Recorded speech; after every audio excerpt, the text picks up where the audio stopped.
Welcome to citizens pulse. నేను మీ Rajesh.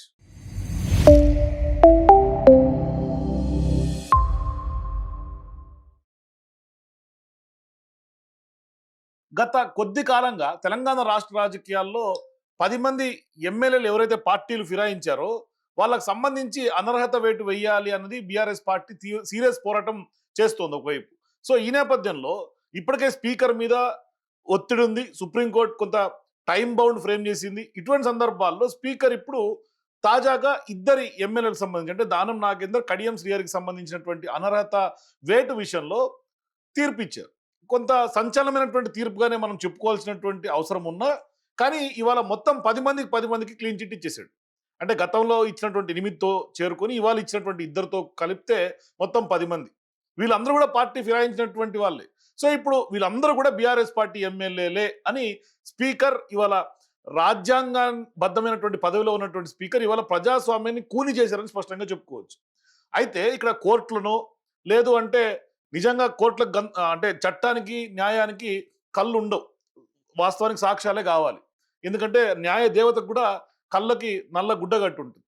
So ఇటువంటి సందర్భాల్లో న్యాయ దేవతని ఏమన్నా మోసం చేయొచ్చేమో కానీ ఇక్కడ ప్రజలు ఎన్నుకొని ప్రజలు ఓట్లేసి గెలిపించినటువంటి ఎమ్మెల్యేలని ఆ యొక్క నియోజకవర్గాల్లో లక్షలాది మంది ఓట్లేసినటువంటి ఆ ఓట్లను ఇవాళ అపహాస్యం చేసే విధంగా ప్రజాస్వామ్యాన్ని కూని చేసే డెసిషన్గా కూడా మనం ఈ సందర్భంగా చెప్పొచ్చు.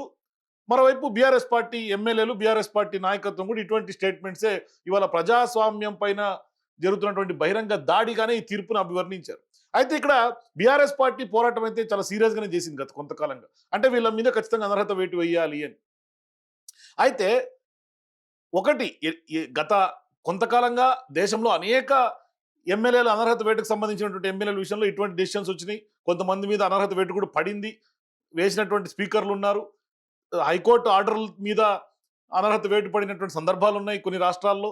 అయితే ఇప్పుడు రేపు సుప్రీంకోర్టు విచారణ పెట్టుకొని ఇవాళ ఇంత హడావిడిగా దానం కడియం శ్రీహరిని ఇవాళ తీర్పు ఇవ్వటం, స్పీకర్ గడ్డం ప్రసాద్ కుమార్ గారు తీర్పు ఇవ్వటమే పెద్ద ఎత్తున చర్చనీయాంశంగా మారుతుంది రాజకీయ వర్గాలు. అంటే ఇవాళ గతంలోనే ఇవాళ అనేక సందర్భాల్లో ఎమ్మెల్యేలకు సంబంధించిన అనర్హత వేటు విషయంలో ఇదే స్పీకర్ గడ్డం ప్రసాద్ పైన సుప్రీంకోర్టు చాలా సీరియస్ గానే వ్యాఖ్యలు చేసినటువంటి దాఖలు ఉన్నాయి. మరోవైపు ఆగస్టు 2024 నుంచి కూడా అంటే గడిచినటువంటి సంవత్సరం 1.5 సంవత్సరంగా సుప్రీంకోర్టులోనే పోరాటం చేస్తోంది బీఆర్ఎస్ పార్టీ. సో ఈ సందర్భంగా స్పీకర్కి కొంత విచక్షణ అధికారులు ఉంటాయి. స్పీకర్ నిర్ణయంకే సుప్రీంకోర్టు కూడా వదిలేసింది కాబట్టి బట్ త్వరగానే తీసుకోవాలి డెసిషన్ అనే అంశాల మీద స్పష్టంగా సుప్రీంకోర్టులో అనేక సందర్భాల్లో చెప్పారు. అయితే ఫిబ్రవరి 6వ తారీఖును కూడా ఇదే సుప్రీంకోర్టులో ఇదే గడ్డం ప్రసాద్ కుమార్ స్పీకర్ గారికి చాలా సీరియస్ గానే సుప్రీంకోర్టు చివాట్లు పెట్టింది. అంటే మీరు ఎప్పుడు డెసిషన్ తీసుకుంటారు అనేది టైం బౌండ్ పెట్టింది. సుప్రీంకోర్టులో అనర్హత పిటిషన్ పైన విచారణ జరిగినటువంటి నేపథ్యంలో న్యాయమూర్తులుగా ఉన్నటువంటి జస్టిస్ సంజయ్ కరోల్ అట్లాగే జస్టిస్ అగస్టిన్ జార్జ్ల ధర్మాసనం విచారణ చేసిన తర్వాత తెలంగాణ ప్రభుత్వం తరఫున అభిషేక్ సింఘ్వి మొన్న రాజ్యసభగా ఎంపికయ్యారు కదా, ఆయన తెలంగాణకు సంబంధించి కాంగ్రెస్ పార్టీ తరఫున తెలంగాణ ప్రభుత్వం తరఫున వాదనలు వినిపిస్తూ ఉన్నారు. సో ఇప్పుడు మున్సిపల్ ఎన్నికల నేపథ్యంలో ఆ రోజు విచారణ సమయం పొడిగించాలని స్పీకర్ తరఫున అభిషేక్ సింఘ్వి కోర్టును కోరితే ఒక ఎమ్మెల్యే అనర్హత పిటిషన్ విచారణ జరిగిందని ఇంకో 2 ఎమ్మెల్యేలు ఆ విచారణ జరుగుతుందని అభిషేక్ సింఘ్వి ఆ రోజు సుప్రీంకోర్టు ధర్మాసనానికి అభిషేక్ సింఘ్వి దృష్టికి తీసుకెళ్లాడు, ధర్మాసనం దృష్టికి. అయితే మరో 3 వారాలు మాత్రమే సమయం ఇచ్చి 3 వారాల్లోపు నిర్ణయం తీసుకోవాలని, లేదంటే కనుక ఖచ్చితంగా కోర్టు ధిక్కరణ కిందకు వస్తుంది అంటూ కూడా ఆ రోజు సుప్రీంకోర్టు వ్యాఖ్యలు.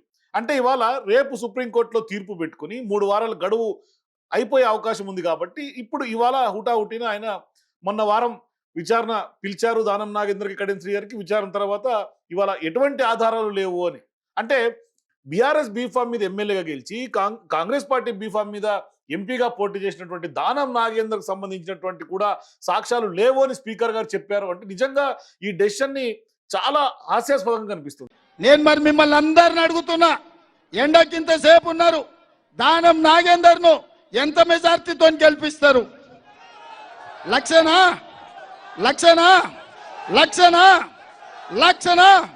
అయితే ఈ డెసిషన్ చాలా హాస్యాస్పదంగా కనిపిస్తుంది స్పీకర్ గారి డెసిషన్.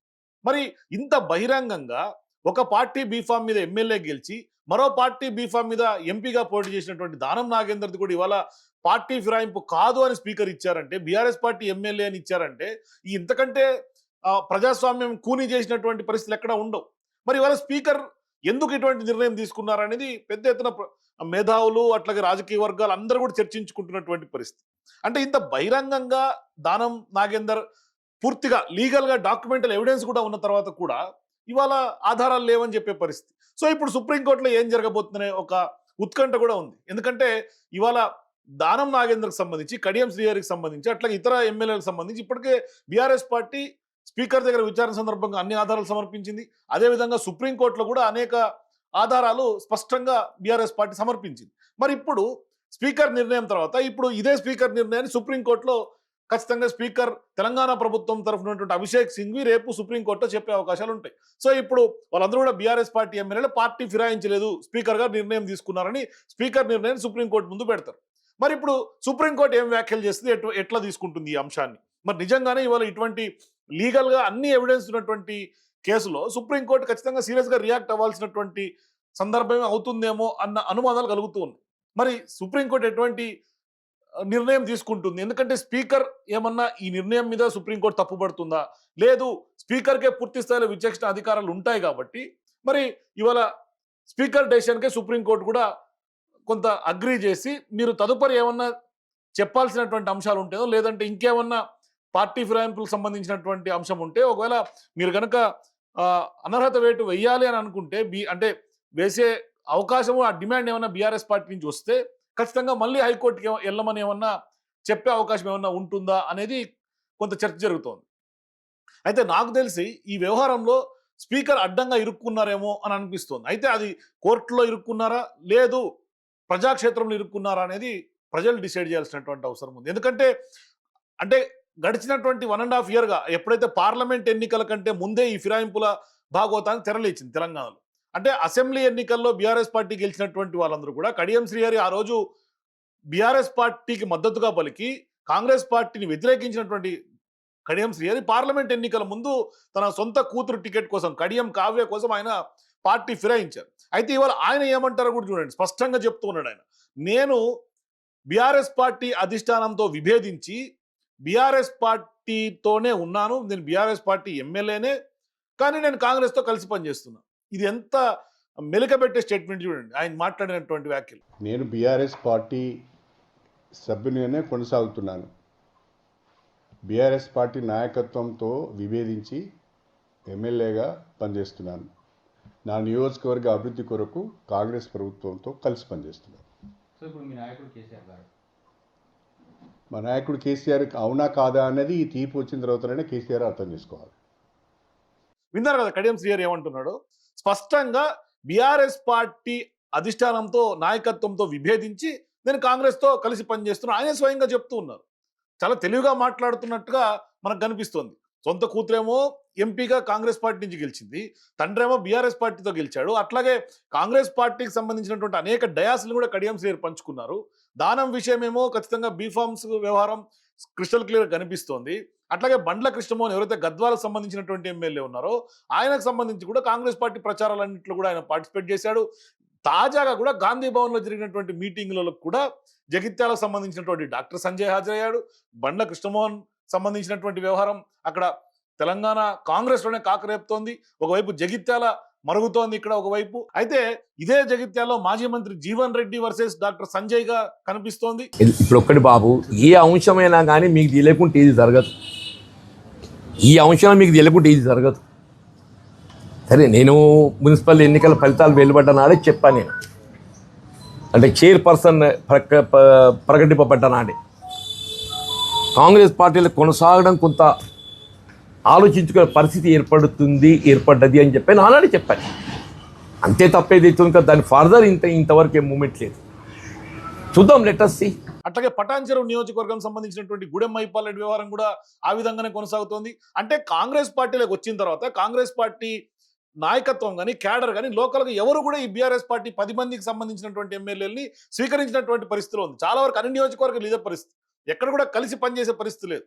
మరి ఇటువంటి సందర్భాల్లో క్లియర్ కట్గా క్యాడర్ కలిసే పరిస్థితి లేదు.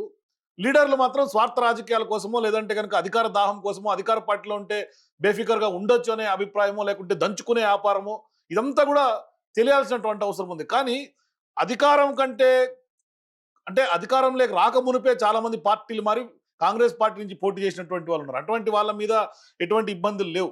అటువంటి వాళ్ళ మీద అనర్హత పెట్టి వేయాలని కూడా కోరే అవకాశం లేదు. కానీ ఇవాళ అసెంబ్లీ ఎన్నికల్లో బీఆర్ఎస్ పార్టీ బీఫామ్ మీద గెలిచి కేవలం కాంగ్రెస్ పార్టీలోకి వెళ్ళిన తర్వాత పెద్ద ఎత్తున ఇవాళ దుమారం చెలరేగుతోంది రాజకీయంగా. మరి స్పీకర్ నిజంగానే సుప్రీంకోర్టులో ఏం చెప్తుంది అనే ఉత్కంఠ అయితే కొనసాగుతుంది. మరి ఇటువంటి సందర్భాల్లో మరి సుప్రీంకోర్టు నిజంగానే స్పీకర్ని చివాట్లు పెట్టే అవకాశం ఉంటుందా? లేదంటే ఇన్ని ఆధారాలు పెట్టుకొని మీరు ఎట్లా బీఆర్ఎస్ పార్టీ ఎమ్మెల్యేలుగానే మీరు పరిగణించారు, ఎట్లా మీరు కేసును కొట్టేశారు అని ఏమన్నా వ్యాఖ్యలు చేస్తుందా?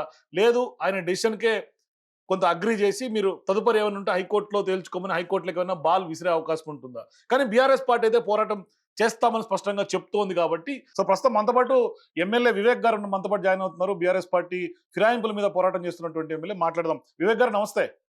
నమస్కారం అండి. సార్ ఏంటి సార్ ఇప్పుడు ఫిరాయింపుల్ని స్పీకర్ తీసుకున్నటువంటి నిర్ణయాన్ని మీరు ఎట్లా చూస్తున్నారు? సుప్రీంకోర్టులో ఇప్పటికే మీ పార్టీ పోరాటం చేస్తుంది, మీరు ఎట్లా చూస్తున్నారు?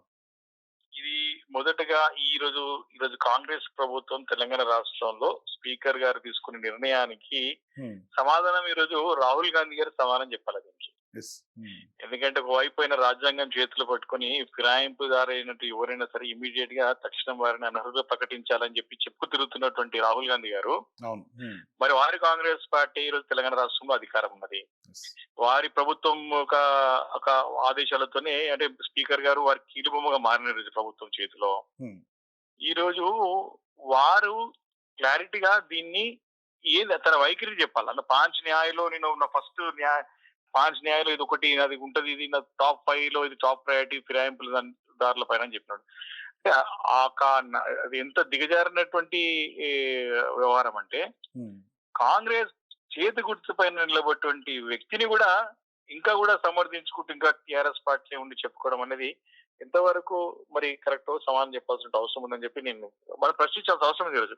ఈరోజు మనమే కాదు, నువ్వు కాంగ్రెస్ పార్టీలో పోయిన కాంగ్రెస్ పార్టీలో చెప్పుకుంటే ఇబ్బంది లేదు, ఇంకా నేను బీఆర్ఎస్ పార్టీలో చెప్పుకోవడం అనేది మాత్రం వారికి నిజంగా సిగ్గుచేటు. ప్రజల దృష్టిలో ఎప్పుడూ వాళ్ళు దిగజారిపోయినారు ప్రజల దృష్టిలో ఇప్పటికే.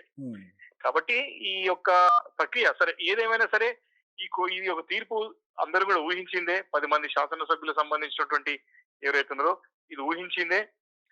అయితే ఒకటి కాలయాపన కాకుండా వీళ్ళు తక్షణం తీర్పు తీసుకునే విధంగా మేము ప్రెజర్ చేయగలం. సుప్రీంకోర్టు రేపు 12కి రేపు కంటెంప్ట్ ఆఫ్ కోర్టు ఉంది రేపు.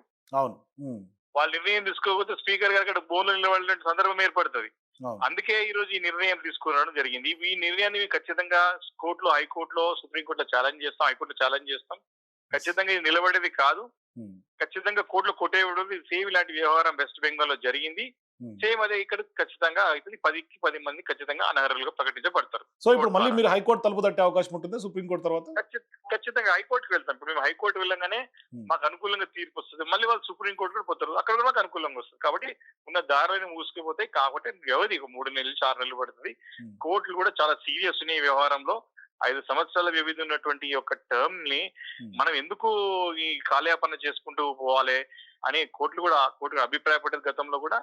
కాబట్టి ఇది ఖచ్చితంగా మాకు విజయం, మొదటి విజయం ఏంటంటే మా బీఆర్ఎస్ పార్టీ న్యాయ పోరాటంలో విజయమే ఇది. ఈ రోజు ఏదో ఒక నిర్ణయం తీసుకోవడం, స్పీకర్ మీద ప్రెషర్ బిల్డప్ చేయడమే మీ విజయంగా పరిగణిస్తున్నారు. 100%. ఎందుకంటే రేపు 12కి రేపు ఉన్నది, 12కి రేపు డెడ్ లైన్ ఉన్నది. కాబట్టి ఈ రోజు తీర్పు తీసుకున్నాం. It can be challenge in the court. కానీ మీరైతే చాలా కాన్ఫిడెన్స్ ఉన్నారు, అనర్హత వేటు పడుతుంది అనే కాన్ఫిడెన్స్ అయితే మీకు ఉంది ఖచ్చితంగా మీ పార్టీకి? 100 లేదండి. న్యాయం రాజ్యాంగం రూల్ కదా, చట్టం కదా అది.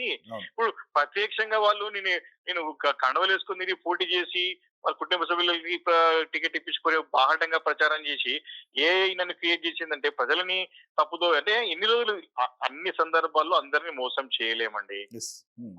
అన్ని సందర్భాల్లో కొందరిని మోసం చేయొచ్చు, కొన్ని సందర్భాల్లో అందరినీ మోసం చేసుకోవచ్చు, కానీ అన్ని సందర్భాలు అందరినీ మోసం చేయలేం కదా. కానీ ఇక్కడ న్యాయ వ్యవస్థని మోసం చేసినంత మాత్రాన ప్రజల్ని మోసం చేయగలరా సార్? అందుకే కదా ఇప్పుడు న్యాయ వ్యవస్థని మోసం చేయలేరు, ప్రజలు కూడా మోసం చేయలేరు. కాబట్టి ఖచ్చితంగా ప్రజాక్షేత్రంలో వాళ్ళు దోషులుగా నిలబడక తప్పదు. ముఖ్యంగా ముఖ్యమంత్రి రేవంత్ రెడ్డి గారు దోషులుగా నిలబడక తప్పదు. ఎందుకంటే ఆయన నమ్ముకొని పోయిన వీళ్ళందరూ కూడా ఆయన కుక్కతో పట్టుకొని గోదావరి అట్లా పరిస్థితి. కానీ అదే ముఖ్యమంత్రి గారు ఆల్రెడీ వాళ్ళకి హామీ ఇచ్చినట్టున్నారు, మీ మీద వేటు పడదు, మీరు కలిసి పనిచేయండి మాతో పాటు అని చెప్పినట్టున్నారు గతంలో ఒకసారి. అంటే స్పీకర్ గారి వ్యవధిలో ఉన్నంత సేపు అది సాధ్యమండి. కోర్టులు మన దేశంలో ఇప్పటికీ న్యాయస్థానంగా గౌరవం ఉంది, అందరికి నమ్మకం ఉన్నది, ప్రజాస్వామ్యం పైన నమ్మకం ఉన్నది. నువ్వు గెలిచి అంటే పోతే పోనని చెప్పుకోగా నేను పోయి టీఆర్ఎస్ పార్టీలో ఉండడం కరెక్ట్ కాదు కదా, పద్ధతి కాదు కదా. Yes yes definitely we'll going to win in the courts. ఇది మొదటి విజయం అది. ఇంకా రాబోయే అన్ని కోర్టులో ఖచ్చితంగా విజయం సాధిస్తాం. థ్యాంక్ యూ వివేక్ గారు. సో ఇది కుత్బుల్లాపూర్ ఎమ్మెల్యేగా ఉన్నటువంటి బీఆర్ఎస్ పార్టీ ఎమ్మెల్యే వివేకానంద్ గారి యొక్క స్టేట్మెంట్. ఖచ్చితంగా ఇది బీఆర్ఎస్ పార్టీ విజయం అంటున్నారు ఆయన. చూద్దాం మరి కోర్టులో ఎటువంటి తీర్పులు ఇస్తాయి భవిష్యత్తులో కూడా చూద్దాం. For more videos please watch citizens pulse.